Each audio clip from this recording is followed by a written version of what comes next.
Pérez Caballero, la compañera Sara Chico Matos y el compañero profesor Charles Seno Santiago. Abogados de experiencia, laboristas los tres, que en esta tarde vamos a estar presentando y que van a hacer una exposición sobre este interesantísimo tema. Así que les dejo con los distinguidos compañeros.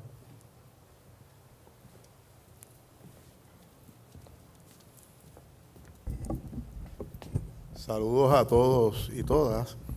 En primer lugar, pues quiero unirme a lo que expresó el moderador en términos de agradecerle a la Asociación de Derecho Laboral, que está en coauspicio también con la Comisión de Derecho Laboral para realizar este tan pertinente tema como es la inmunidad patronal. Así que a nombre mío propio y de los compañeros que están aquí presentes, pues ciertamente nuestro agradecimiento. Fundamentalmente, el formato va a ser que yo voy a estar exponiendo una breve sinopsis de lo que es la inmunidad patronal para que tengamos algún tipo de conocimiento más profundo sobre eso. Y luego, estableciendo esa base, pues entraremos propiamente al conversatorio, en la discusión por los compañeros, y al final, pues si hay algún turno de preguntas, pues bienvenidos las preguntas para nosotros poderlas contestar. Hay una presentación que voy a estar siguiendo, no sé si el micrófono está lo suficiente alto para que podamos escucharnos. Esa presentación, pues básicamente lo que busca es establecer unas nociones de lo que es la inmunidad patronal. La inmunidad patronal fundamentalmente está establecida en varias disposiciones legales que tiene la ley número 45 del 1935, que se conoce hoy, luego de la reforma, antes se conocía como la Ley de Compensaciones por Accidentes del Trabajo, pero ahora se conoce como la Ley del Sistema de Compensaciones por Accidentes del Trabajo. El cambio fue que antes pues, era una agencia de gobierno, entre otras cosas. Hoy en día, a partir de la reforma a esta ley, pues se convirtió en una corporación y se le añadieron pues una serie de aspectos administrativos. La ley de compensaciones por accidentes del trabajo y la inmunidad patronal, ciertamente tenemos que ir a la Constitución, el artículo sección 16, que muchos de ustedes pues ya conocen.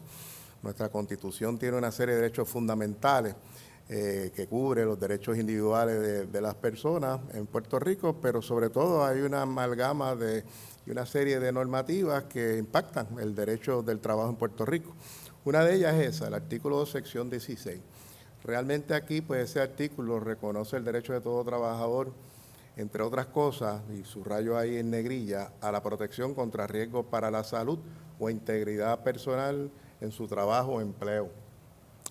Cuando uno va a la Asamblea Constituyente, y eso surge de los mismos casos, ahí tienen varios casos que lo exponen, realmente, pues eso se articuló en la Constitución, pero no hay debate alguno en la sesión, en las sesiones y en los debates de los constituyentes. Así que la jurisprudencia es la que ha ido estableciendo qué es lo que quiere decir salud y qué es lo que quiere decir integridad personal. Un caso normativo es el primero que tienen ahí entre los tres, García Benavente versus Aljoma Lombard. En ese caso, el Tribunal Supremo definió fundamentalmente a qué se refiere pues, la protección a la salud y la integridad personal. A la salud, pues trata el bienestar físico e integridad corporal o física del obrero en el ámbito laboral, a las lesiones físicas, a las lesiones corporales. Y entonces de ahí partimos. En cuanto a la integridad personal, pues se refiere pues, a aspectos de valores abstractos, al derecho a la intimidad, a la privacidad, a los pensamientos y a las creencias. De manera que el Tribunal Supremo es el que ha estado aclarando en ese sentido en particular la obligación que tienen los patronos de velar por esas protecciones en el trabajo. Y hay varias leyes que implementan pues ese mandato, y una de ellas pues es la ley de sistema de compensaciones por accidentes del trabajo. Voy a destacar los artículos que entiendo son importantes y pertinentes en cuanto a la inmunidad patronal. De entrada, el primer artículo, que lo tienen ahí, artículo 1 y el artículo 1A, ese artículo se titula La política pública de la ley de compensaciones por accidentes del trabajo. Y ahí cuando usted lee ese primer artículo, ve que básicamente lo que reza es que a través de esta ley se implementa lo dispuesto en el artículo sección 16 y se establece un contrato social En ese contrato social, pues ciertamente pues, los trabajadores van a tener un remedio exclusivo cuando sufren una lesión o accidente en el trabajo. Y a cambio de eso, pues los patronos al pagar el seguro de obrero, pues tienen lo que se conoce como la inmunidad patronal, es decir, el impedimento a que esos trabajadores pues puedan instar cualquier acción como haría cualquier ciudadano en donde hay un acto de omisión culposo por parte del patrono en el contexto del empleo. Ese artículo fundamentalmente también establece la razón de ser, es que con este remedio exclusivo, en lugar de los trabajadores cuando sufren una lesión o un acto culposo, en lugar de los tribunales, pues tienen un sistema que está basado en la responsabilidad objetiva, que provee, entre otras cosas, ahí pues señalo algunas de ellas, un sistema de prevención con normas específicas, eso básicamente la función es de la Corporación del Fondo de Seguro de Estado, brinda tratamiento a los trabajadores y asistencia médica, hospitalización, persigue ciertamente la reintegración del trabajador a la fuerza laboral. La realidad es que la Corporación del Fondo del Seguro de Estado, cuando trata a un empleado, lo que se espera es que al terminar el tratamiento, ese empleado pueda reintegrarse al trabajo. Pero si no lo puede hacer y tiene algún tipo de limitación física o mental, pues en ese sentido también la ley concede una serie de beneficios como son compensaciones por dieta, esto se le llama incapacidad transitoria, o si es permanente, pues las incapacidades parcial permanente o total permanente. Como les dije, la ley con el cambio y la reforma, ya desde a partir de 1990 se creó también lo que se conoce como el Consejo Médico Industrial, que establece las guías en términos de las evaluaciones médicas a los obreros lesionados y también en cuanto a las limitaciones o incapacidad. Otro artículo importante de la ley que tiene que ver con la inmunidad es el artículo 16. Ese artículo se titula Seguro Compulsorio. Esto mandata que todo patrono en el país, sea público o privado, que tenga uno o más empleados, está obligado a pagar el seguro de obrero. Normalmente hay una fecha límite para hacer eso todos los años, es julio 20 de cada año. Y una vez pues se paga, pues en ese sentido en particular, pues el único remedio que tiene el trabajador en caso de lesiones en el trabajo, pues a través del sistema interno del sistema de compensaciones por accidentes del trabajo. Otro artículo importante es el artículo 17. Ese artículo, los que han estudiado este tema o en daños y perjuicios se deben de haber acordado de lo que es la doctrina de patrón estatutario. Este articulado fundamentalmente lo que establece es que el patrono tiene que pagar pues, y tiene que rendir un informe sobre todos los salarios pagados. Y tiene que pagar, rendir pues obviamente todos los salarios pagados a sus trabajadores, pero obliga a asegurar los empleados de los contratistas o los subcontratistas cuando está involucrado en lo que se conoce como un contrato de obras y servicios. Esto es lo que establece básicamente la jurisprudencia, es que si en ese caso en particular el contratista paga pues el seguro de obrero a sus trabajadores, pues él es un patrono que tiene la inmunidad, es un patrono real, directo de esos empleados, como cualquier patrono. Pero se extiende la inmunidad entonces hasta el principal, y eso es lo que se conoce como patrono estatutario. ¿Estatutario por qué? Porque no paga directamente el seguro del obrero, pero se ve beneficiado por la ficción jurídica que establece la legislación. Y esto pues no es exclusivo de Puerto Rico, en todos los sistemas de compensaciones a obreros en los Estados Unidos, pues ciertamente es la misma situación. Así que es un artículo bien importante, y muchos de los estudiantes que han estudiado su curso de primer semestre de daños y perjuicios, y los que van a estudiar para la revalia, pues deben de conocer lo que es el patrono estatutario. Artículo 18. Ese artículo es importante porque reitera que el único remedio que tiene el trabajador cuando sufre un daño, una lesión en el curso del trabajo, pues es el remedio interno del sistema de compensaciones por accidentes del trabajo, pero establece que si el patrón no paga el seguro del obrero, está expuesto a responsabilidad civil en los tribunales como cualquier pues otra persona. La ley establece también otras normativas y unas penalidades. Las penalidades criminales pues las tienen ahí en pantalla.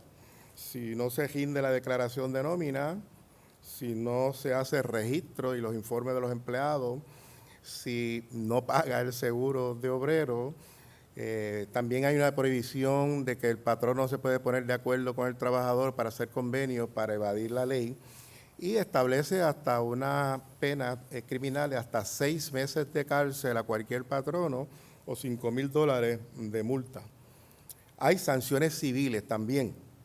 Una, pues, la que acabamos de estar mencionando, si no paga el seguro de obrero, pues está expuesto a responsabilidad civil extracontractual, pero también en esos casos en particular tendría que pagar pues todos los gastos en los cuales incurrió la corporación del Fondo del Seguro de Estado y podría ser objeto de embargo el patrono. Situaciones donde ya se ha establecido en el derecho que se puede perder la inmunidad. Muchas personas se creen que solamente son las 2 excepciones que ha dicho la jurisprudencia, pero realmente son varias.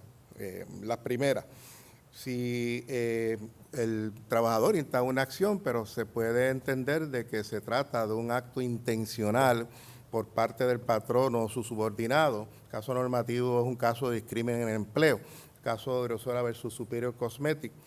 Esto tienen que atarlo a lo que establece el Código Civil. El Código Civil define lo que es el dolo, acto intencional, que es todo aquel acto deliberado que realiza una persona para causarle daño a otra, de manera de que donde quiera que se inste una acción y realmente lo que se está reclamando no es un aspecto de negligencia, sino de algún acto deliberado e intencional. En ese sentido en particular estableció el Tribunal Supremo que no es defensa para el patrono levantar la inmunidad patronal. 2, esto es una modalidad de la primera, cuando se violenta el derecho a la intimidad o constitucional de un empleado. Esas acciones del patrono, si realmente violentan el derecho a la intimidad o la privacidad o las creencias de la persona, pues ciertamente nuestro Tribunal Supremo ha reconocido de que es responsable civilmente, extracontractualmente un patrono.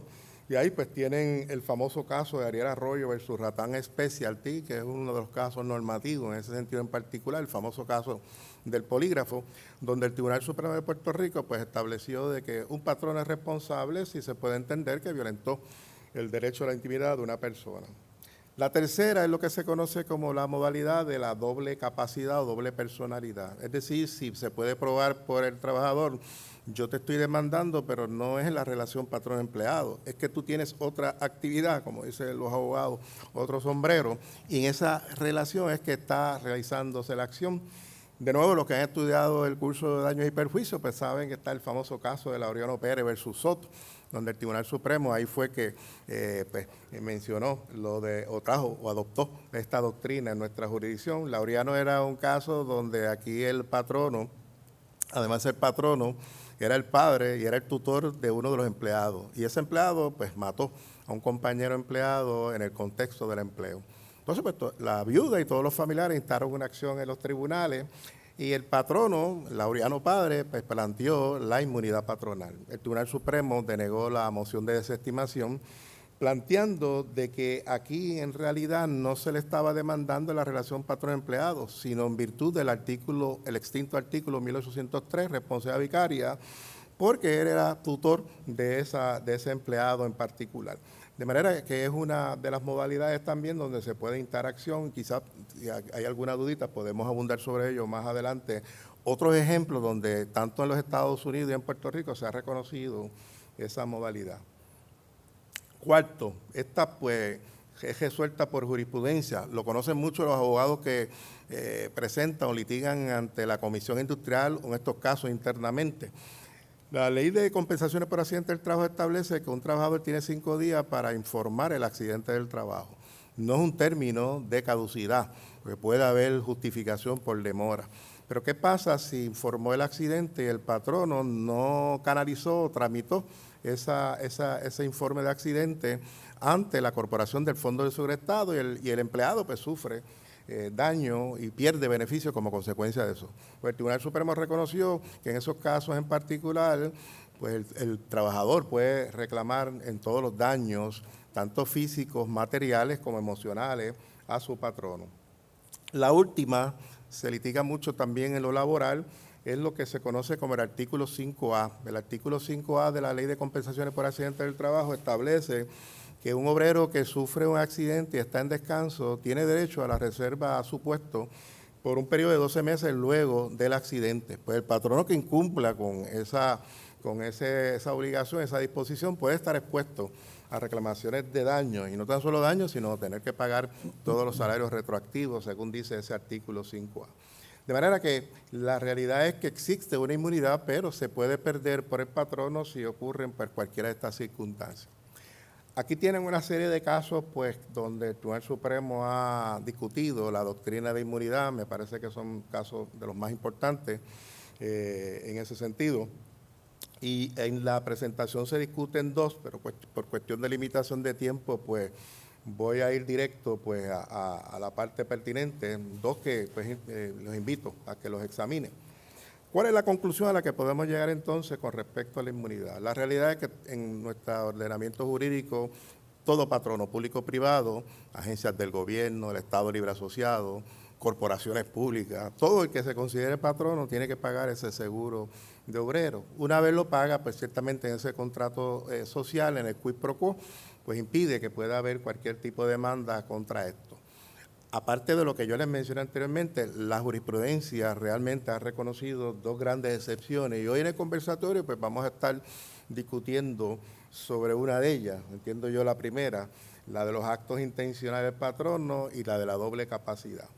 Aprovecho para indicar que cuando habla de actos intencionales, muchos abogados, muchas personas entienden que solamente se refiere a cuando el trabajador está radicando una causa de acción fundamentada en discrimen o en una ley laboral, y eso no es correcto. Cuando habla de actos intencionales, cualquier tipo de acto intencional, y los que han estudiado daño y perjuicio saben que puede ser una agresión, una detención ilegal, una persecución maliciosa, puede ser un abuso del derecho, todas las reconocidas. Por cierto, la ley de pleito contra el Estado establece que si es un acto intencional, pues ciertamente el Estado no ha renunciado a la inmunidad. De manera que en ese sentido en particular puede estar expuesto pues cualquier patrono privado. Sobre lo que es negligencia crasa, pues ahí no hay mucha casuística, pero sí el caso de Elías Vega, que también es discutido en el curso de daños y perjuicios, aunque es un caso que tiene que ver con la ley del buen samaritano, pero el Tribunal Supremo ha definido lo que es negligencia crasa y básicamente establece que es aquella falta completa de cuidado, ejercicio de un grado tan pequeño de diligencia que justifique la creencia de que hay una completa indiferencia respecto del interés y el bienestar de los demás. De manera que la casuística ha definido lo que es negligencia crasa. Al final de esa presentación, a modo de derecho comparado, vemos que nosotros vamos a estar discutiendo la inmunidad absoluta y la inmunidad patronal, pero realmente en muchas jurisdicciones y en otros estados han eliminado la inmunidad absoluta. Y ahí, pues en Europa, ven que en Europa, de todos esos países, solamente hay 3 países donde todavía permea la inmunidad absoluta. Alemania, Austria y Francia. La mayoría de los países en esas jurisdicciones sí tienen unos sistemas de compensación a los trabajadores, pero si el trabajador no es suficiente el sistema, pueden instar acciones de daños y perjuicios, tanto físicos como morales, contra los patronos. De manera que en ese sentido en particular es otro tema interesante para discutir, si la realidad es que debe de permanecer la inmunidad patronal absoluta que ocurre en nuestra ley, o si ya es tiempo de irla temperando o cambiándola. Pues los dejo ahora para la segunda sesión, que es la interesante sobre este conversatorio, que es propiamente el conversatorio sobre el caso particular que tienen los compañeros. Saludos, buenas noches. ¿Me oyen sin micrófono hasta allá atrás? Qué chévere. Yo detesto los micrófonos. Nosotros estamos aquí, el licenciado Pérez y yo nos conocemos hace muchos años, trabajamos juntos en un bufete de abogados hace unos cuantos años. Algunos de ellos no habían nacido.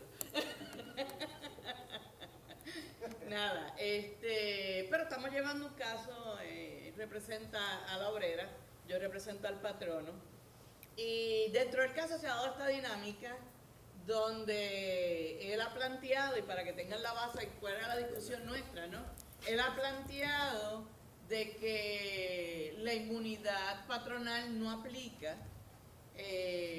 Nosotros, defendiendo al patrono, hemos dicho que sí, que la inmunidad patronal aplica porque el Fondo de Seguro del Estado relacionó el caso. Y una de las cosas que estamos planteando es que el Fondo de Seguro del Estado es una agencia especializada, ¿verdad?, a quien se le debe deferencia en sus determinaciones. Si abrimos las puertas a que cada obrero que entienda que su patrono cometió un acto con intención de causarle daño, y eso puede ser como que estás pintando, estás trepado en una escalera pintando el almacén y vino el supervisor y empujó la escalera, versus pasó el supervisor y sin querer se enredó con la escalera y allá el empleado cayó de la altura y se agolpeó, ¿verdad?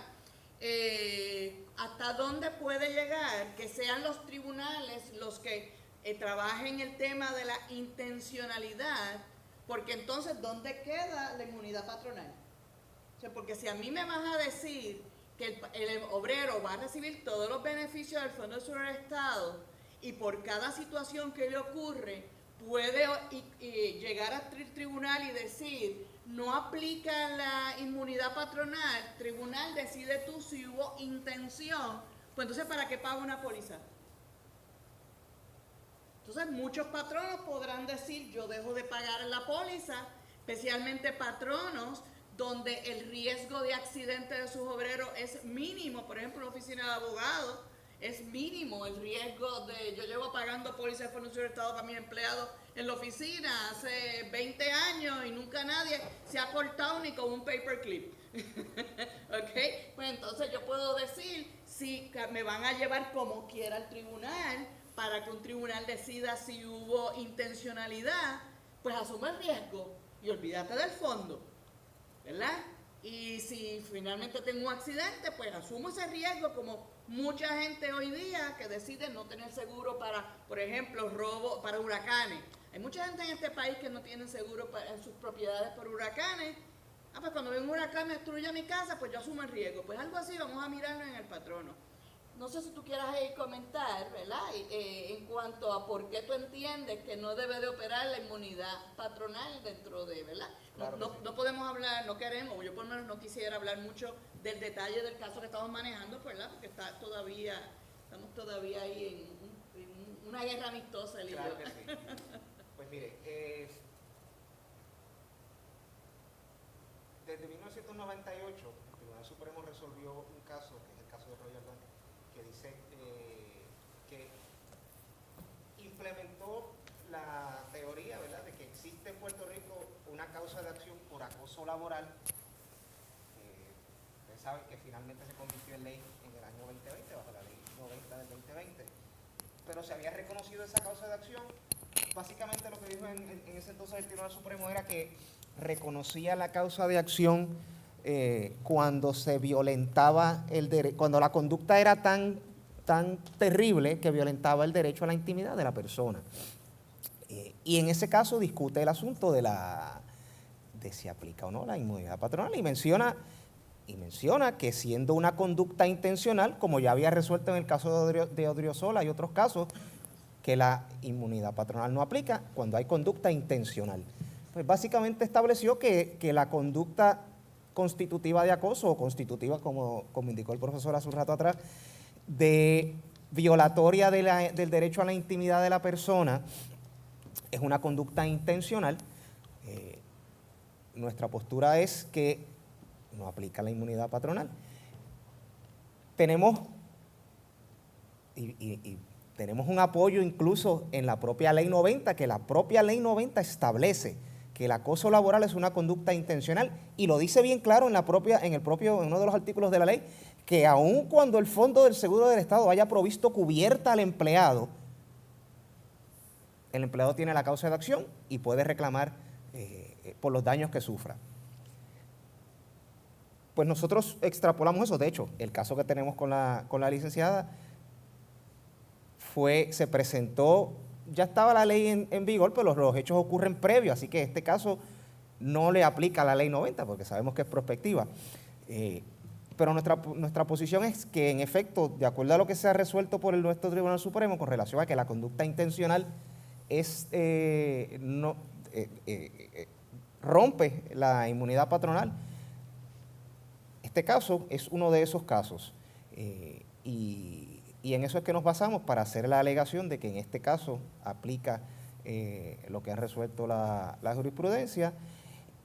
Y básicamente lo que le dijimos al tribunal y lo que está en este momento que se va a litigar en su momento si es que llegamos allá, es que se presentó una demanda y de acuerdo a las alegaciones de la demanda, que el tribunal tiene que tomar como ciertas cuando hace un análisis de desestimación y cuando se levanta el argumento de que existe la inmunidad, es, mire, nosotros estamos alegando que esa conducta fue intencional y se tiene que tomar como cierto el hecho de que esa conducta fue intencional y le corresponde al tribunal hacer la evaluación de si la conducta fue intencional o no fue intencional, para entonces hacer la determinación de si aplica o no aplica la inmunidad patronal, porque si no fuese una conducta intencional, definitivamente aplicaría la inmunidad patronal y entonces la reclamación, por lo menos la reclamación relacionada a la conducta constitutiva de acoso,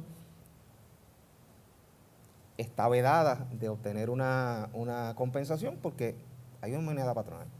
Sí, en respecto a eso, uno de mis planteamientos es, bueno, son varios, pero uno de ellos es que, y lo estaba comenzando a decir ahorita, que el Fondo de Seguro de Estado es la agencia que tiene el expertise en esto.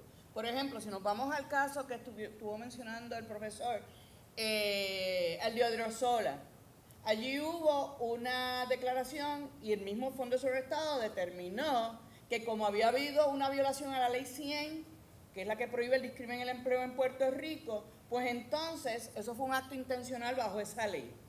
Eso lo entendemos hasta ahí. Pero ¿quién tomó esa determinación? El Fondo de Seguro de Estado, al no relacionar el caso y referir el caso para que el empleado tomara la decisión de, bajo los preceptos de la Ley 100, llevar su caso contra el patrono. Si nos vamos al caso de Royal, el Banco Royal, se me olvida la parte demandante, en ese caso, el tribunal sí mencionó muy bien lo que dijo el compañero Pérez en cuanto a que si hay unas actividades extraordinarias fuera de, ¿verdad?, que sean intencionales, pero el caso finalmente resolvió que los actos incurridos del patrono hacia a la empleada, que pudiéramos entender que era acoso laboral, estaban incluidos ya en los términos de la Ley 80 bajo el despido constructivo. Por lo tanto, el remedio exclusivo que le dio a ella no fue abrirle las puertas a que ella obtuviera un remedio en daños versus el remedio exclusivo que da la Ley 80. Así que en ese caso sí le concedieron la Ley 80. Una de mis preocupaciones más grandes es, o sea, si yo como patrono estoy obligada, porque aquí no es que es opcional, o sea, no es opcional, como mencionó Rita, yo adquirir el seguro contra huracanes para mi casa o no, el seguro de inundaciones. ¿Cómo? Si no cumple, hay penalidades. Bueno, no hay penalidad en el sentido de que si el empleado sufre un accidente y yo no estoy cubierta como patrono, entonces tengo no solamente que tal vez pagar una causa de acción en daño, sino que tengo que cubrir toda la parte del tratamiento médico que recibió, todo lo que se le compensó, más un posible 20% de gasto administrativo del fondo. Pero te quiero decir con esto, si yo como patrono voy a pagar un seguro que el Estado me obliga a pagar, y que, como tú bien dijiste, es un contrato social donde el empleado se asegura que va a recibir un tratamiento, y ese tratamiento puede ser desde ponerte una curita hasta operarte y darte terapias por año, o compensar una muerte en el trabajo, ¿ok? Así que si el Estado le está asegurando al empleado eso y le está asegurando al patrono que va a haber inmunidad patronal, entonces ¿dónde queda? Si cada vez que un empleado me lleva al tribunal, porque yo quiero hacer la diferencia, no es lo mismo para mí, ¿verdad? Y eso algún día el Tribunal Supremo lo determinará y sabe Dios si es con el caso nuestro. No es lo mismo que el Fondo de Seguro de Estado me diga, no voy a relacionar el caso, porque lo que ocurrió aquí, porque el Fondo investiga los casos, la gran mayoría de los casos, a menos que no sea una bobería, en términos generales el Fondo investiga. Que el Fondo haga su investigación y me ponga en su determinación el caso no está relacionado con el trabajo. ¿Por qué? Como lo he visto yo en muchísimas ocasiones, porque aparentemente hubo un caso, hubo actos de hostigamiento sexual, hubo un acto de discrimen. Yo no he visto ninguno, ¿verdad?, que digan que hubo un acto criminal. Eso yo no los he visto en esas determinaciones, los debe de haber. Versus cuando el Fondo de Seguro de Estado me dice a mí, patrono, mira, el caso ese de tu empleado lo relacioné. Pues yo descanso en que estoy con la inmunidad patronal.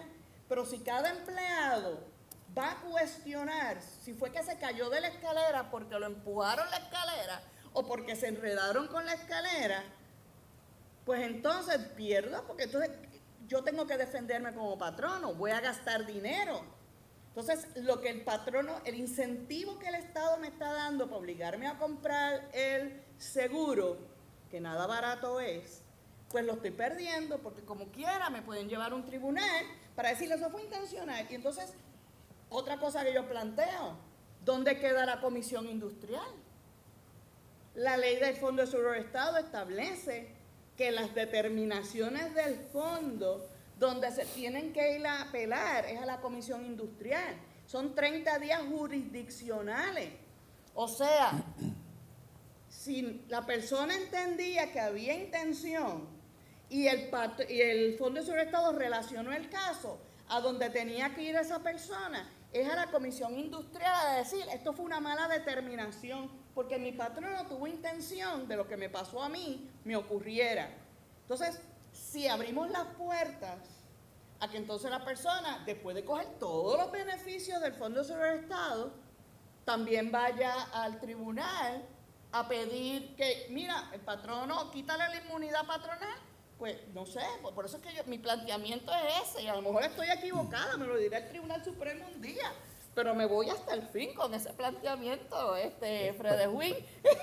Por lo menos en los casos que se radiquen de ahora en adelante bajo la ley 90, ese argumento Eso es distinto. se va y entonces se puede extrapolar el mismo, o sea, la razón por la que se implementó ese artículo en la ley 90, que les confieso, no he ido a las discusiones en la legislatura, pero pudiera pensar que tiene algo que ver con lo que resolvió el Supremo en Royal sobre la conducta intencional y el hecho de que el propio Supremo mencionó que podría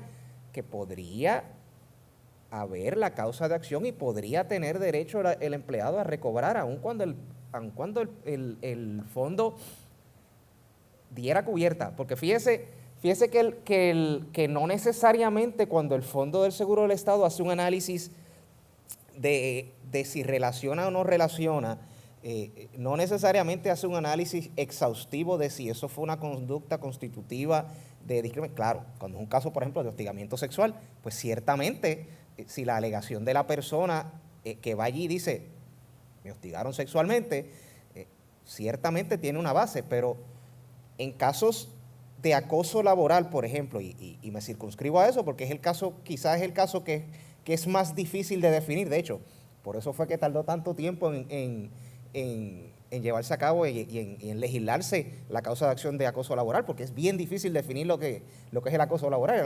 La ley de acoso laboral tiene más incisos de lo que no es acoso laboral que de lo que es acoso laboral. Es bien difícil definirla. Pues en ese sentido, el empleado que va, o el obrero que va al fondo, dice,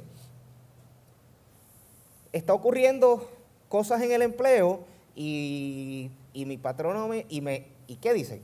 Y me afecté emocionalmente, porque en la inmensa mayoría de los casos de los empleados que van al fondo a solicitar cubierta por un caso o por lo que ellos entienden que es conducta constitutiva de acoso o conducta constitutiva, ¿verdad?, que violentó su derecho a la intimidad, su queja es que se afectaron emocionalmente. No necesariamente el análisis que hace el Fondo del Seguro del Estado es si, en el marco de lo que constituye o podría constituir una reclamación laboral que tuviese éxito en el tribunal, sino en si el accidente que sufrió el empleado está relacionado a su trabajo o no.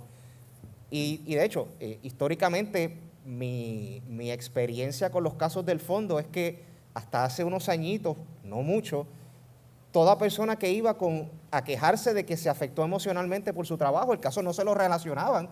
Esto es nuevo, esto es de unos años para acá, que el fondo está relacionando las condiciones emocionales al trabajo. Mira, en ese aspecto yo te tengo que decir que el fondo tiene personas especializadas que van e investigan a los centros de trabajo. Yo que estuve en el campo de recursos humanos muchas veces los recibí Y ellos me decían, quiero entrevistar a tal empleado, quiero entrevistar al supervisor, quiero entrevistar a este, quiero entrevistar a aquello. Y tomaban declaraciones juradas. O sea que si el fondo investiga. Ahí es donde yo digo, donde si el fondo tuviera la más... Porque yo reconozco lo que tú dices, el fondo no es un tribunal, pero sí es la agencia especializada en este país para determinar si algo está relacionado al trabajo o no, y puede emitir si hubo intención, porque es que lo hacen con los casos de hostigamiento sexual, lo hacen con los casos de discrimen. Estoy seguro que, y vuelvo y repito, yo no lo he visto en mi carácter como abogada, ni cuando estuve, todos los años que estuve en recursos humanos, pero estoy seguro que si en las entrevistas que hace el el investigador del Fondo Seguro del Estado, alguien le dice, me sacó una pistola y me la puso en la cabeza, y yo tratando de echarme para atrás para que no me disparara, me enredé con la silla, me escocoté y me abrí la cabeza y me cogieron 20 puntos. Yo estoy seguro que el fondo ahí le va a decir, hay un acto intencional de haberte causado daño, ¿ves? Ahí es donde yo planteo, y lo plantearé hasta el final, por lo menos en nuestro caso, donde la ley 90 no aplica. Claro.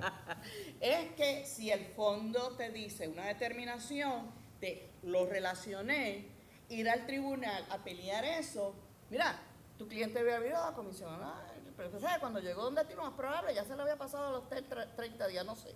Eso tú lo sabrás. No, pero en mi caso lo relacionaron, que por es el eso, detalle. ahí es donde yo estoy.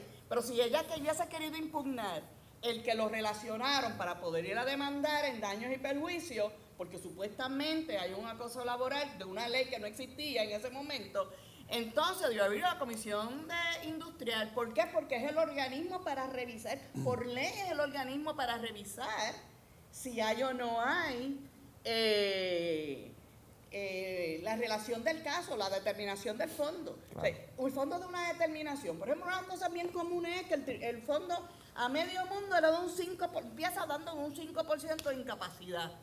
Y tú sales corriendo, con los abogados que se dedican básicamente a llevar ese tipo de casos, sales corriendo y vas a la comisión de industrial para que te aumenten esa suma. Tú no puedes ir al TPI, al Tribunal de Primera Instancia, porque el Tribunal de Primera Instancia no tiene jurisdicción para ver las determinaciones del Fondo de Seguro del Estado.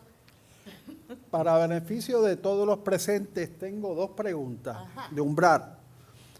En armonía con la jurisprudencia que ustedes han mencionado, la ley de compensaciones por accidente en el trabajo, la ley 90 de hostigamiento laboral, ¿cómo entonces podríamos definir lo que es inmunidad patronal? A base, o sea, la ley 90 lo que dice es que en los casos de acoso laboral no hay defensa, no hay inmunidad patronal. Se cae la inmunidad patronal aun cuando el fondo haya relacionado el caso y le haya dado tratamiento. ¿Y en los demás casos? Pues, ahí es que estamos nosotros peleando. Pero en los demás casos, la jurisprudencia, en su gran mayoría, raras excepciones como tú mencionaste, Seno, lo que ha dicho es que prevalece la inmunidad patronal. ¿Por qué? Porque es el compromiso del Estado, es la política pública del Estado, el que el patrono goce de esa exoneración, vamos a ponerlo así, para incentivar a los patronos a que tengan a todos los empleados cubiertos, ¿verdad? Y te digo, te puedo decir de casos, y yo tuve un caso recientemente con un cliente mío, donde nadie vio la caída de ese muchacho. Nadie la vio, nadie escuchó un grito, nadie escuchó nada. Él alegó que se cayó y pidió ir al Fondo de Seguro del Estado. Mi cliente responsablemente, como todo patrono debe de hacer, como yo les digo, tú llenas el documento, tú llenas el informe patronal. Si tú tienes dudas, tú vas a poner el empleado alega tal y tal cosa, favor de investigar, ¿verdad? ¿Tú sabes lo que se descubrió cuando se pusieron a revisar las cámaras de seguridad? Que el muchacho se tiró solito. Entonces tú tienes un caso como ese, ¿verdad?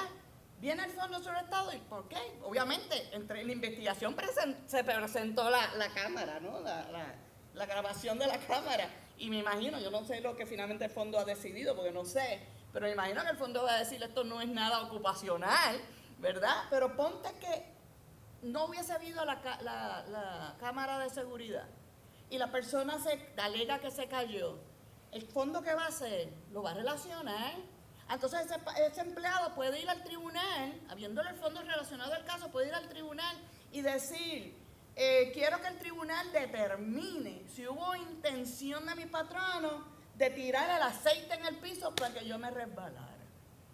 Cuando tú bien dijiste, profesor, que la negligencia crasa, el tribunal ha dicho que está cobijada bajo la inmunidad patronal. Otra pregunta. Digamos que el empleado presentó su caso, su accidente, ante la Corporación del Fondo del Seguro del Estado. El Fondo del Seguro del Estado, después de haber realizado una investigación, determina que no está relacionado ese accidente con el trabajo. ¿Eso significa que no aplica la inmunidad patronal? Por favor, para el beneficio de todos los presentes. ¿Qué ustedes creen? Déjame si entendí la pregunta. No relacionado, Ajá. dijo el fondo. ¿Significa entonces que no aplica la inmunidad patronal? ¿O por el contrario, una cosa no tiene que ver con la otra?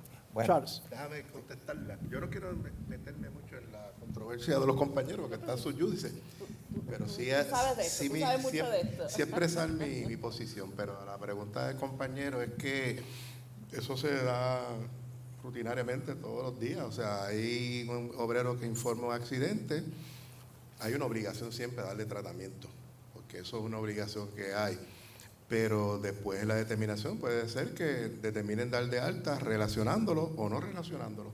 Pero eso no quiere decir que el empleado, pues en ese sentido en particular, pueda demandar al patrono, porque si, como dijo aquí la compañera, se trata de un accidente del trabajo y en el curso del trabajo, que no sea, pues, lo que han mencionado, un acto deliberado de parte del patrono, pues en ese sentido en particular, ese era el remedio exclusivo. Ese es el organismo que atiende ese tipo de casos y resolvió, pues, cerrar el caso y determinar que no tenía relación con el trabajo. O sea, Lo cual eso no quiere decir que no lo pueda apelar a la Comisión Industrial, pero si la Comisión confirma, pues eso se da todos los días. Ahora, el planteamiento que están haciendo los compañeros es algo que no es novel porque ha ocurrido en casos.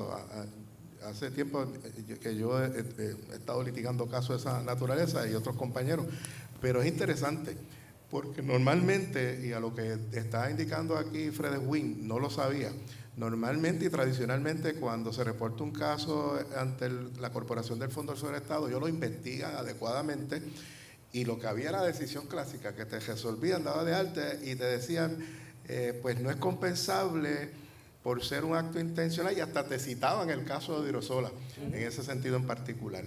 Lo que está diciendo el compañero, lo que están planteando ellos, a lo mejor es una práctica distinta de que hay casos donde ellos aquí, a lo mejor puede ser que sea un acto intencional, pero lo están relacionando y entonces en ese sentido sigue el proceso administrativo. Entonces, si en realidad cuando llega un abogado y el abogado examina, yo no sé cómo te relacionas en este caso porque esto no es un accidente del trabajo, esto es un acto intencional. La pregunta aquí clave entonces, si eso es binding en un pleito que se esté llevando civil, como plantea Sara, por lo tanto ya el organismo con expertise y hay una presunción de corrección, hizo una determinación si eso está impedido en un caso que radica un compañero, como el compañero Fred Wynn, no sé si se planteó la doctrina de impedimento colateral, pues si eso es binding para un tribunal determinar, bueno, lo que pasa es que tú me estás radicando un pleito de discrimen, pero el organismo con expertise determinó de que ciertamente pues no había un acto intencional. Esto sí que es interesante que el Tribunal Supremo lo resuelva. Y como no sé si tengo más tiempito, lo importante es lo siguiente, cuando estaban reflexionando y los compañeros me plantearon este punto. Yo veo esto en dos enfoques. Acabo de mencionar el primero. Uno procesal, donde es una controversia que los tribunales van a tener que determinar si es binding, si es obligatoria, si aplica el impedimento colateral de lo administrativo a lo judicial, dándole deferencia a ese organismo, o si ciertamente los tribunales, dado el hecho de que se trata de un acto intencional, puede determinar, esto fue un error de la corporación, pero realmente de los hechos que me presentan en la demanda, y yo tengo que asumir como cierto los hechos bien aseverados, se desprenden de que en este caso en particular hay unas aseveraciones que pueden conllevar un acto intencional. Los tribunales tienen entera facultad para resolver ese tipo de controversia. Eso es lo interesante de lo que están planteando los compañeros. El enfoque sustantivo yo creo que está claro. El enfoque sustantivo es si la contestación es que yo tribunal, no, para mí no es binding porque aquí hay una demanda que está planteando unas aseveraciones sobre acoso, hostigamiento, cualquier ley que ya involucra actos deliberados. Pues la realidad que en este sentido en particular yo voy a ver el caso y eso no es obviamente pues vinculante para mí. Lo otro, y con esto termino, es que independientemente de que el tribunal entienda que puede haber impedimento colateral, todo el mundo sabe que no procede esa doctrina, esa teoría, si se trata de una cuestión de política pública. Y el área de discrimen en el empleo, la mayoría de esas leyes protectoras, hay un interés público y en ese sentido en particular, independientemente de que sea un asunto que se resolvió, puede un tribunal determinar, sí, pero en este caso en particular, por ser una cuestión de política pública, de interés público, el tribunal va a pásenme la prueba para ver si es un acto intencional o no.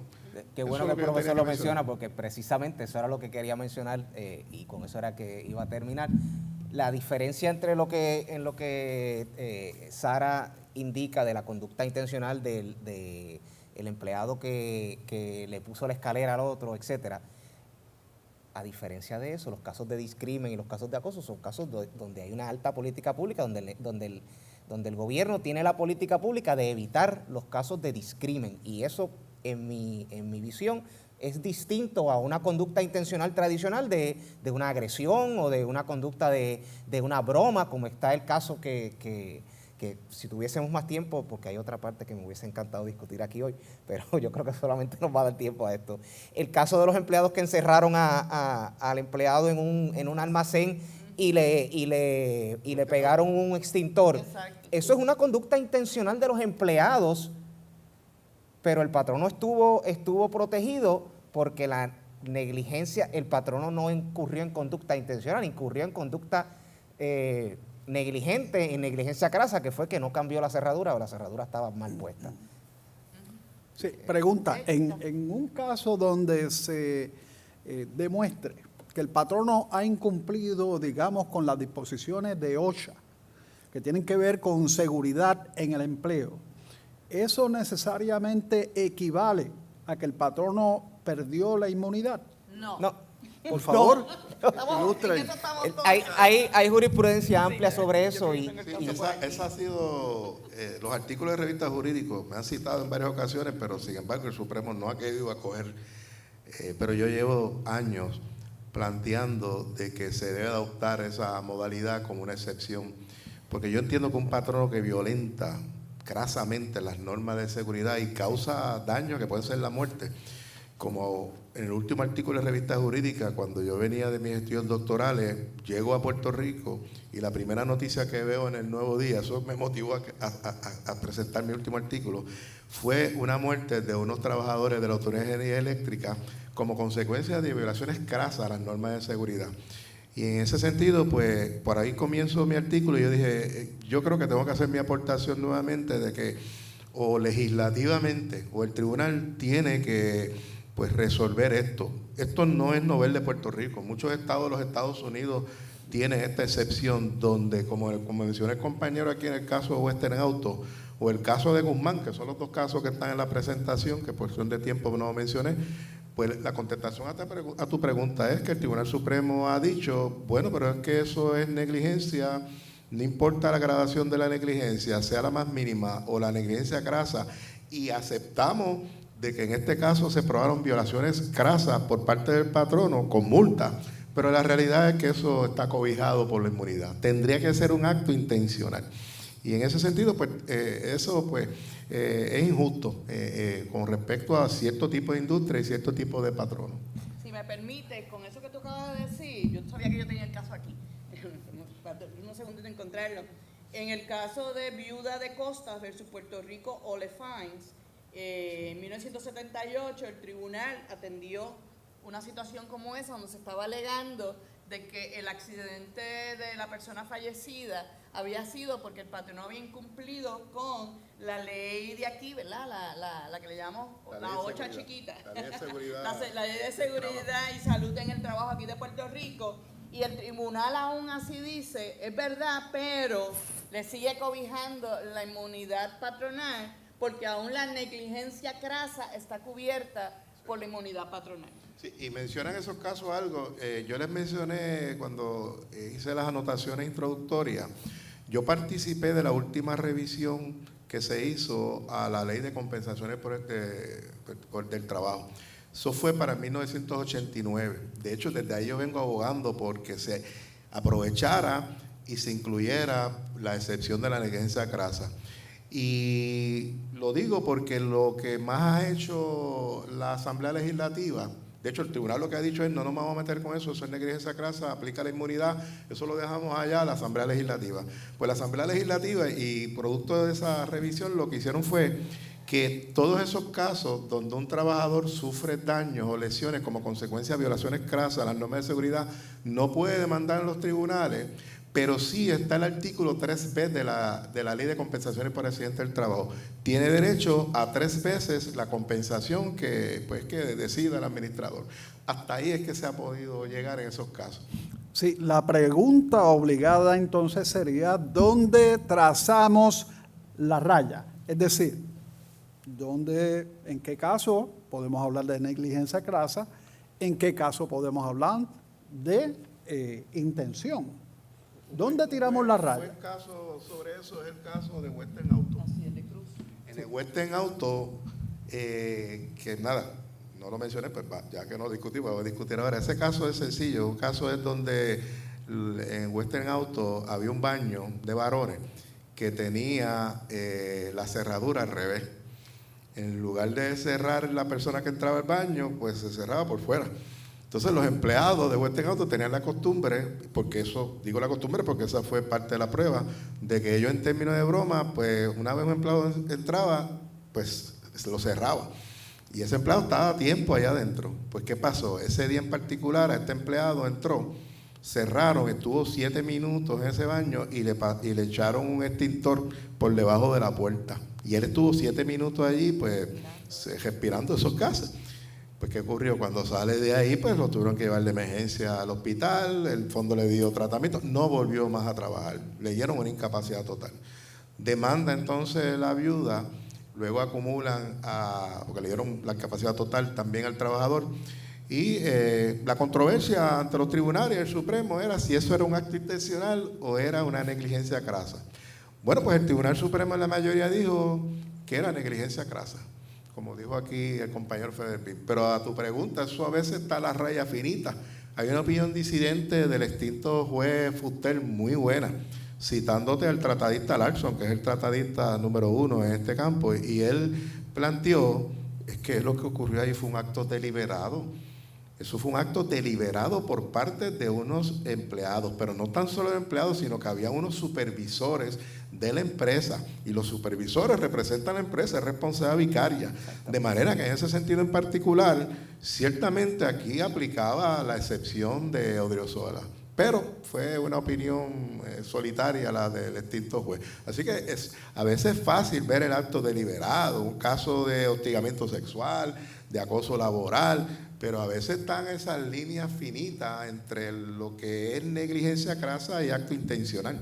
De manera que en ese sentido, pues de determinarse por un juzgador que es negligencia crasa, pues el remedio exclusivo y el triple de los daños. De hecho, hay un caso adicional, no recuerdo la cita, en donde el obrero planteó, su representación planteó que la conducta de ignorar unas violaciones a regulaciones federales era conducta intencional, y el tribunal resolvió que no, que era negligencia crasa. Yo no estoy de acuerdo con esa determinación, pero eso fue lo que resolvió el tribunal. Así que así definida es la línea. Y una pregunta. La finura de la línea la establece el tribunal cuando hace la evaluación. Pero claro, hay conductas que son claramente intencionales, ¿verdad? Y hay otras que es bien difícil, y es el tribunal el que va a hacer la decisión. Y una pregunta, un patrono que por un descuido administrativo no pagó la póliza a tiempo y da la casualidad que uno de sus empleados sufre un accidente en el trabajo. ¿Puede ese patrono válidamente reclamar la aplicación de la inmunidad patronal? No. Se cayó. Adelante. Te lo voy a Pierde decir porque totalmente. yo tuve un cliente que le pasó. El cliente pagó la póliza a tiempo. El único problema fue que se le olvidó cambiar la dirección porque se estaba mudando de un pueblo para otro. Y en lo que cambió la dirección pasaron como 10 días. Y en ese proceso de mudanza todo el mundo se cayó. Todo el mundo le pasó algo. Hubo 25 casos jurados. Muchos casos así. Fue- 25 casos en 10 o 12 días. Fue por la en lo que mudanza, duró. fue por la mudanza. Fue por la mudanza. Aún así, él habido pagado la póliza a tiempo, pero lo mismo aplicaría si no la pagara a tiempo. Hay un reglamento que establece que un patrono que se muda de una facilidad, ¿verdad?, que cambia su dirección, tiene que notificarlo. Y como mi cliente no lo había notificado, fueron 25 casos que, como yo le dije a mi cliente, esto no hay forma de litigarlo. Lo mejor que podemos hacer es negociarlo y conseguimos reunirnos con la división legal del Fondo de Seguridad del Estado y negociamos el 20%. Pero yo no creo que eso pasó hace como 15 años. Yo creo que tal vez mi cliente todavía está pagando facturas del fondo. Es que Y hay quien lo envía por correo, Ay, no se hace. y a veces no llega, y si no llegó y ocurre un accidente, no hay inmunidad. Eso es al, así. al final del camino es un seguro. Y si usted no paga el seguro de su carro y chocó, no le cubre. O no cumples con los Pues, términos. o del no seguro. cumple con los términos. Yo tengo un cliente que se le venció su póliza del carro y al otro día chocó. y causó daños, gracias a Dios no eran daños físicos, pero causó serios daños a otro vehículo y le costó muchísimo dinero. Y otro cliente que su póliza de seguro del negocio, gracias a Dios no era la del fondo, se le venció y hubo un accidente, una reclamación y pagó de su bolsillo. De hecho, ahora que tú mencionas eso, un consejo para los jóvenes aquí presentes que un año antes, un año después se van a convertir en abogados. La póliza, y si usted se va a ir a trabajar por su cuenta, la póliza de responsabilidad profesional, porque si usted la tiene y no la paga, es más, la misma de notaría, si usted no la paga el día que corresponde, No cubre. y usted, su cliente le radica una querella por incumplimiento profesional entre medio de lo que usted le tocaba pagar y pagó, a lo mejor 2 días de diferencia, ese caso el seguro no lo va a cubrir. No se lo van a cubrir. Ok, así que eso hay que tenerlo pendiente, porque a veces uno se gradúa, se va a trabajar por su cuenta y no son cosas que le dicen a uno en la universidad. Por lo menos yo que fui profesora bastantes años en la Escuela de Derecho, la UPR, yo se lo decía a mis estudiantes, pero sé que la mayoría no se enteran de eso. Así que tomen oreja porque esto es de suma importancia. A lo mejor uno está 50 años trabajando como abogado y nunca le pasa nada, a lo mejor el año 51 se mete en un lío. Y ya que tú estás dando consejos, la obligación de pagar la póliza del Fondo del Seguro de Estado no necesariamente es de los patronos. Si usted contrata servicios que llame para realizar algún tipo de labor, plomería, electricidad, cortadores de grama, hay una póliza eventual para proteger en caso de que sufra una lesión. Si no, usted puede estar expuesto a perder su propiedad misma. De manera de que en ese sentido en particular estamos hablando obviamente de los patronos, pero esa póliza se requiere también para labores eventuales, donde en ese sentido esa persona pues debe de estar protegida. Si usted tiene una persona que le limpia su casa semanal o cada 2 semanas, pague su póliza del fondo, pues si esa persona se cae, número 1, que la persona puede ir al fondo y recibir tratamiento. Usualmente las personas que atienden las casas no tienen seguro médico, y usted le da esa protección y se protege usted mismo de que hay una reclamación en contra de usted. Es importantísimo. Y qué bueno que trajo eso, porque quiero mencionar, porque es que no podía dejarlo pasar. Hay un caso que yo quiero mencionar, porque es que cuando, ya tiene como 8 años, pero es un caso, el de Sears, el caso de Sears. Es que estoy buscando aquí para recordárselo. Ese es el caso de Ortiz Jiménez versus Rivera Núñez. De hecho, deben de saberlo todos los estudiantes porque ese caso puede ser preguntado en la reválida. Porque esto es un caso en donde la persona recibió un servicio, no pagó el fondo, pero el Supremo resolvió que tenía protección. Sí, ese casito es interesante, porque eso tiene que ver con todos nosotros. Esa señora le compró unas neveras y unos electrodomésticos a Sears, cosa que muchos de nosotros, yo he comprado en Sears. Y entonces, cuando compra, pues ellos, obviamente, hay gente que se lleva en pick-up, pero ella menciona, mira, yo quiero que me hagan un delivery y me lleven esa nevera a mi casa. Bueno, pues Sears, ella pagó. Y Sears vino y se encargó de contratar con un contratista independiente, después va un subcontratista, le hago el cuento porque llega hasta ese subcontratista y contrata a otro subcontratista. Todos esos subcontratistas habían pagado el seguro del obrero, inclusive Sears, pagado el seguro de empleo. Pero ¿qué ocurre? Que uno cuando va al subcontratista último a hacer la labor y va subiendo por las escaleras, no tenía barandas, se cae y le cae pues la nevera encima. El obrero va a Fondo del Seguro Estado, le dan tratamiento y luego demanda a la señora. No demanda a ninguno de esos subcontratistas porque el abogado sabe que le beneficiaba la doctrina de patrón estatutario, es decir, al pagar el seguro obrero del subcontratista, pues no tan solo aseguró, sino que se le extiende por ahí para arriba verticalmente a todos los contratistas. Pero la pregunta es, ¿llegaba hasta la señora? Y el Supremo resolvió que sí. Una vez hay una relación de un principal con un contratista, que normalmente es uno nada más, pero si por ahí sigue verticalmente hasta abajo, hasta el último subcontratista, y ese último subcontratista pagó el seguro de obrero, se le extiende la inmunidad a todos los principales verticalmente hasta la señora que fue la última. De manera que la señora pasó su susto porque en ese caso la demandaron a ella, pero el abogado de ella pues trajo a Sears y después Sears pues trajo por ahí para abajo a todo el mundo. Pero la realidad es que el Supremo exoneró a todos estos, tanto a los subcontratistas, que era el patrón real, como a todos los subcontratistas. Eso es un caso que puede ser examinado en la reválida, porque un caso interesante. Yo, examinador, haría esa pregunta conforme a la ley de compensaciones por accidente del trabajo y eso es materia de exámenes. Pero lo llamaba la atención que no meramente esta ley es importante en términos de los patronos, es que todos nosotros pues tenemos una obligación cuando pactamos y muchas veces nosotros contratamos y no sabemos si esa compañía o esa persona, peor es cuando es una persona, si él ha pagado el seguro de obrero.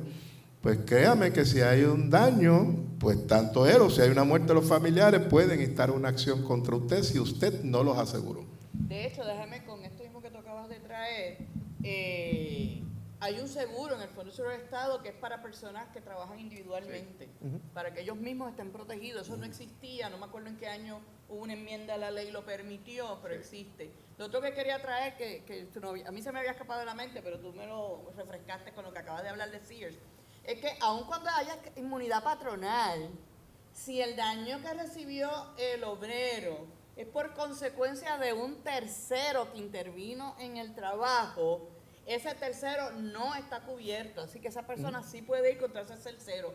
Ejemplo, tú contratas como patrono a esta compañía, pues vamos a coger lo que pasó en estos días en Minilla, ayer fue el lunes, que cogió fuego el techo. Eso fue por consecuencia de un tercero, no del patrono. Así que si hubo empleado, que tengo entendido que no ocurrió, pero supongamos que un empleado se intoxicó con los humos que eso provocó, pues no pueden demandar al gobierno por los daños, a lo mejor en sus pulmones que pudo haber sufrido, pero sí pudiesen ir contra la compañía que hizo el trabajo en daños y perjuicios, ¿verdad? Sí, ahí lo pueden hacer, lo único es la subrogación. O sea, en esos casos, cuando hay un tercero, es cierto, la inmunidad es contra el patrono, pero si hay un tercero que es causante del daño, causa el daño, yo no puedo demandar al patrono, pero yo puedo ir contra el tercero. Pero si es en subrogación, queda paralizado el término prescriptivo. ¿Hasta cuándo? Hasta que el Fondo del Seguro de Estado decida si se subroga o no. Y la ley lo que dice es que tiene, pues ciertamente en ese sentido en particular, pues 1 año a partir de que sea final y firme la decisión.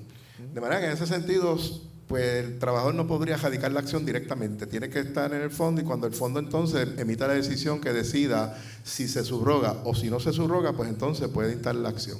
Porque el fondo puede decir, yo quiero recobrar de ese tercero todo lo que invertí en ese trabajador afectado. Y de hecho, otra decisión relacionada con la subrogación bien interesante es que, y yo cuando daba el curso, yo entendía, bueno, como dice que es un año a partir de que final y firme, el fondo emitió la decisión, pues hay que esperar los 30 días y ahí empieza a correr el año. Pues sí, empieza a correr el año, pero empieza los 90 días, tú no puedes instar la acción, pero te lo calculan dentro del año. Es decir, que en realidad el trabajador está impedido por esos 90 días, pero lo que tiene son 9 meses, no tiene 12 meses, porque la realidad es que no le cuenta a su beneficio pues los 90 días de subrogación. Sí, recapitulando y para beneficio de todos, ¿cuáles entonces son los requisitos para que se pueda determinar que un patrono está cobijado por la inmunidad que establece la Ley de Compensación por Accidentes en el Trabajo? ¿Cuáles son esos requisitos entonces? Eso básicamente, acuérdense que hemos dicho ya que la inmunidad aplica cuando estamos hablando de un accidente del trabajo. Tiene que ser algo imprevisto, tiene que ser algo, por eso es que la excepción es actos deliberados. Pero el Supremo lo que ha dicho es que son 3 requisitos para que sea un accidente del trabajo. Uno, que ciertamente sea un accidente mientras el obrero está en sus funciones que tienen sus deberes. Segundo, que sean funciones inherentes en el curso del empleo y esté relacionado, pues obviamente, la lesión a ese accidente.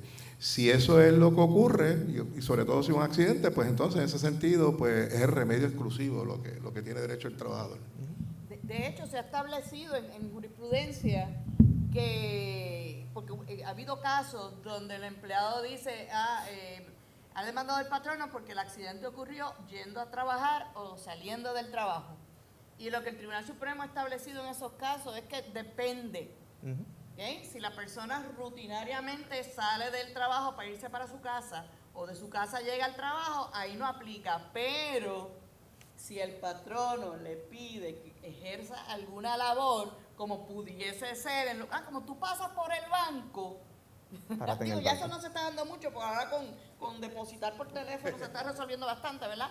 Pero especialmente los negocios que manejan mucho efectivo, pues mira, como tú pasas de camino para tu casa, tú pasas por el banco, toma, llévate la llave del buzón y echas por ahí el depósito. Pues mira, se ha establecido que eso es una actividad protegida. Sí, esas son 2 doctrinas. Uno está protegido si se llama la doctrina de ir y venir. Mientras tú vas al trabajo, porque te requiere el trabajo, o cuando sales. Y la otra es los empleados que trabajan en la calle están expuestos a riesgo. Si hay algún tipo de situación, es compensable también, porque eso es un riesgo de la calle. Y los que juegan pelota en los equipos de las compañías, juegan bowling. Si es auspiciada por si es algo auspiciado por la compañía, está ahí envuelto.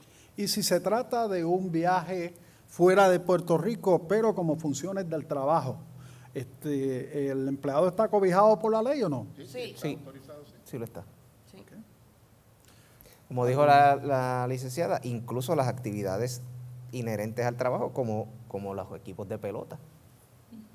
Pero esto es en recursos humanos, a mí me encanta el deporte y ahorita nos tenemos que ir todos corriendo.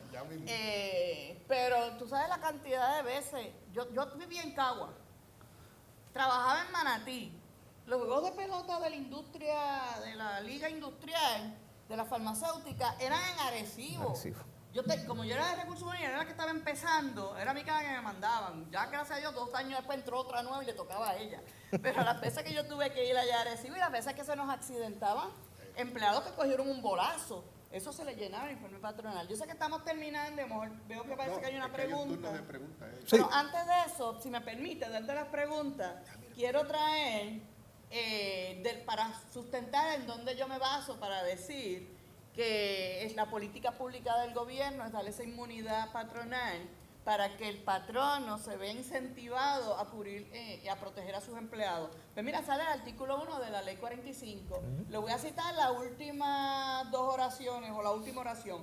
Para lograr la decidida colaboración de los patronos en la prestación de esta protección máxima dentro del sistema, es necesario se reduzcan a un mínimo los pleitos costosos fuera de en reconocimiento al principio que sirve de base al contrato de que los beneficios que provee internamente el sistema constituyen el sustituto económico del remedio legal. Sí, vamos entonces a la sesión de preguntas. Me parece que el compañero tiene una pregunta, el compañero Gabriel. Adelante. Saludos a los presentes y a los recursos, excelente. Tengo una primera pregunta, ¿verdad? Y es, ¿cuántas reclamaciones se deben acumular, si alguna, por un empleado para sacar al patrono de esa inmunidad? ¿Me puedes explicar? Yo no entendí bien. ¿Puedes explicarme un poquito a qué te refieres? Ok, supongamos que yo me caiga de 3 a 4 veces durante un año por el tipo de labor que se está desempeñando. Si hay algún tope en cuanto a las reclamaciones, ¿verdad? Para sacar al patrono de esa inmunidad que le cobija.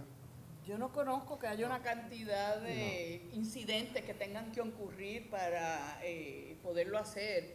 Ciertamente entiendo, ¿verdad? Y mis compañeros aquí, y tú también, si es algo que constantemente un empleado está sufriendo el mismo accidente, porque hay un tubo en el medio y no lo sacan, pues yo creo que habría que ver, pero ahí yo creo que entonces también nos vamos a negligencia, o negligencia crasa, no intencional. Los topes están en cuanto a una vez está en el remedio exclusivo, las incapacidades.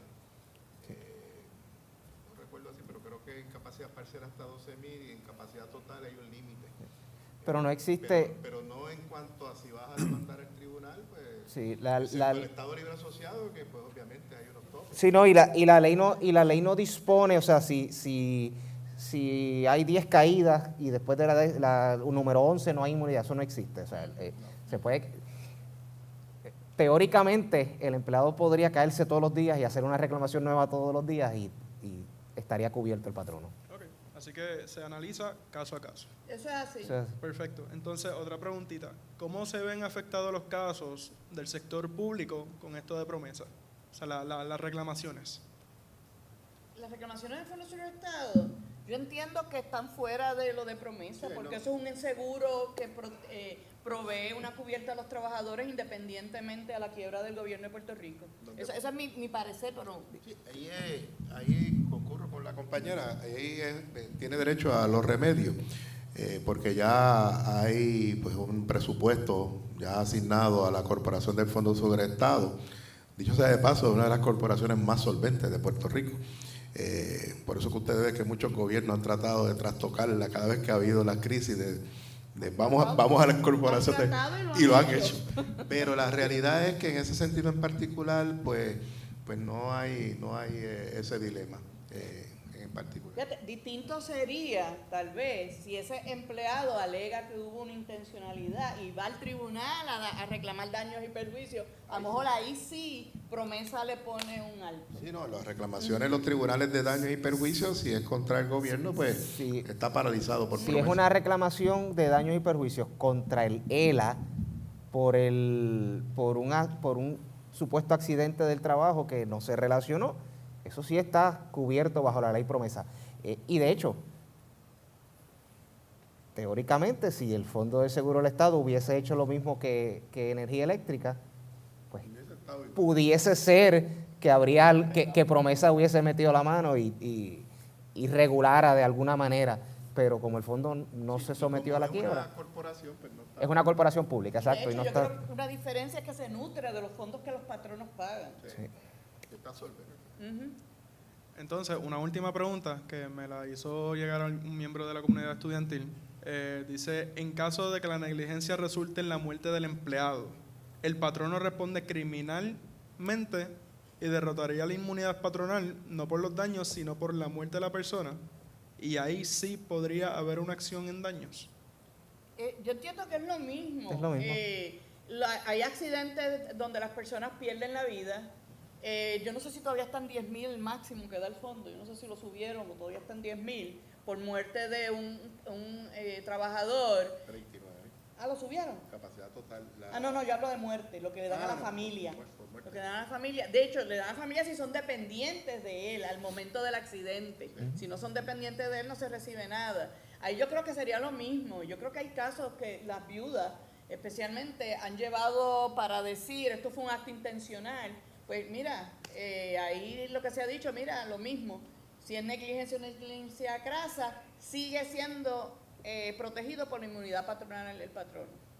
No sé si ustedes tienen algo, una posición distinta. Obviamente habría que ver si hay radicación de cargos criminales, si hay una determinación, pero si el fondo, y ahí extrapolando de lo que está diciendo Sara, si el fondo hizo la determinación y dio cubierta porque entendió que fue un acto de negligencia o negligencia crasa, ya dio cubierta y hay inmunidad. Habría que hacer el argumento, Sí, pero el caso de Laureano es un caso que yo lo mencioné, que es el caso donde un empleado mata a otro, pero uno de los que mató, o sea, el victimario, era hijo del dueño. En ese sentido en particular, precisamente era una demanda de daños y perjuicios, de manera que en ese sentido el Supremo dijo, perdió la inmunidad porque estaba la doble capacidad y eres demandable. Así que no hay ninguna limitación. Sí es bien importante que sí puede perder la protección un trabajador o un accidente del trabajo por varias razones. Una, se comete un acto delictuoso contra el patrono o contra un empleado y se lesiona, pues no es compensable. Lo otro, si está en una embriaguez habitual y está relacionado, pues, cómo fue el accidente, y si es una persona que es negligente, él propiamente, y como consecuencia de eso causa pues el accidente del trabajo, pues está excluido no de demandar, sino de los beneficios de la ley de compensaciones por accidente del trabajo. De hecho, yo tuve una vez, cuando yo estaba en Recursos Humanos, tuvimos una situación de este empleado que empezó a cortarse con frecuencia en el área de trabajo. Y obviamente ya a la tercera cortada empezamos a decir algo puede estar ocurriendo. Hubo una cuarta cortada, esa fue la que dijimos, aquí está algo ocurriendo, porque se cortó aquí, se abrió aquí, con un galón. O sea, para tú cortarte con un galón plástico, abrirte, porque le zumbaste la mano hasta home, hablando de pelota. Y nosotros le enviamos a una prueba de dopaje y estaba usando droga, estaba viniendo al trabajo bajo los efectos de heroína, me acuerdo. Wow. Sí, y entonces, exacto, y la persona va al Fondo sobre el Estado y esa fue nuestra defensa. Investiguen, pero nosotros tenemos un resultado aquí, así que esta persona estaba bajo un acto delictivo y por eso fue que pues, sufrió ese accidente. Muchísimas gracias. Si algún otro compañero tiene preguntas, están más que bienvenidos. Hay un micrófono en el ala izquierda del teatro y este también está disponible.